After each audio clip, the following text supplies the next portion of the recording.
update you on where we are in terms of the General Assembly. And so I'm, Gail Schwartz, and represent Senate District 5, going back a little bit. We have now 7 counties in Senate District 5. I know some of you have come from the San Luis Valley, and that's been a bittersweet loss for me to lose those 6 counties from Senate District 5 and no longer being able to represent the San Luis Valley. But now our Senate District, it looks like Chaffee, and now we have Lake as well. So the Upper Arkansas is a nice, I think that's a nice combination of issues for us.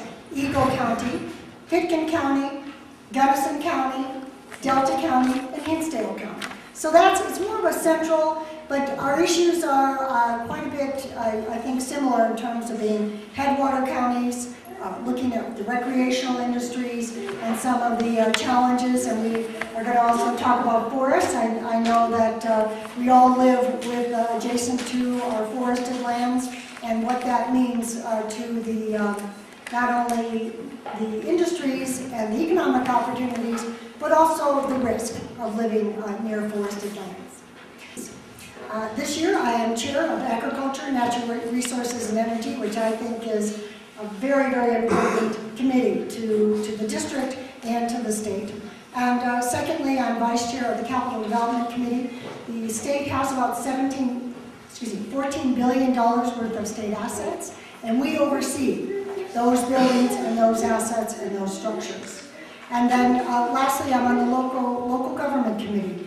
Again, an important issue, how we protect local control, local issues, how we interface with resources to our local communities. I'll just acknowledge that Dara is here from our town manager, and again, the relationships that we had and the issues we've had an opportunity to work on and discuss relative to Highway 50. That's been an important opportunity for us. But there are a lot of big issues on the table this year. And yesterday we did pass the civil unions bill, first reading.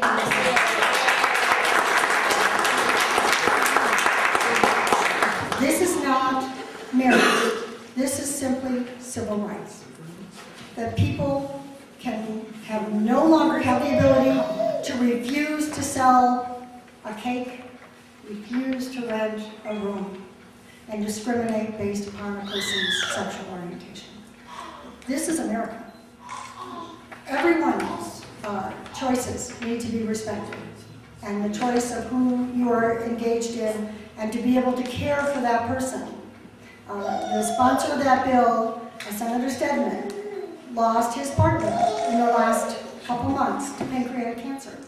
His rights were so compromised in terms of being able to care for that individual and be able to work through all of the complications of losing a partner. So I have consistently been a vote for civil rights and will continue to be a vote for civil rights. I'm very focused on water issues this year. As you are probably more aware than most.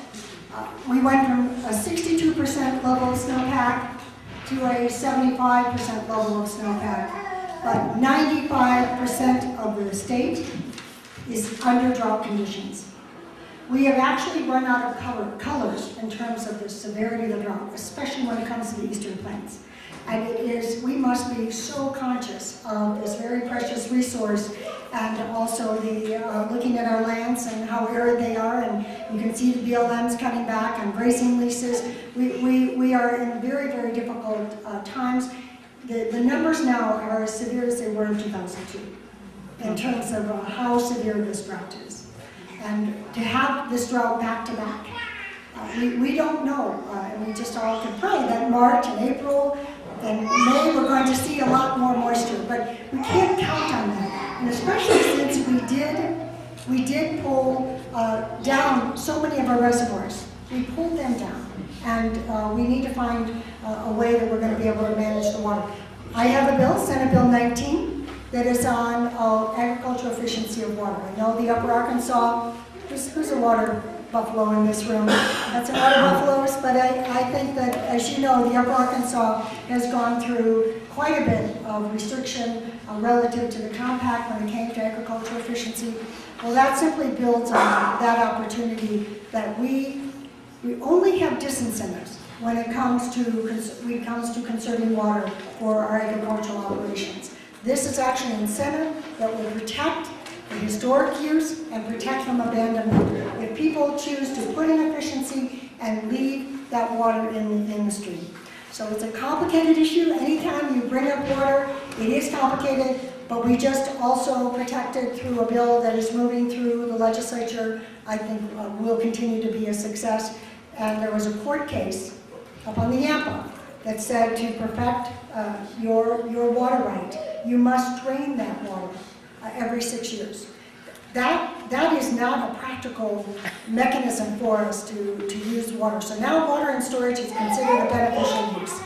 We also carried the bill here several years ago on water banking and using some other kinds of storage. So water is obviously a big conversation. I am very strongly pushing water conservation both on the use side, but also on the agriculture side. Colorado has in excess of 4 million acres of standing dead timber that is threatening our communities and our watersheds. So we must find ways to remove those fuels from our critical areas. There's not enough money to find, to actually go into the backcountry and clear that, go into steep slopes, wilderness areas. No one has any intention of doing that.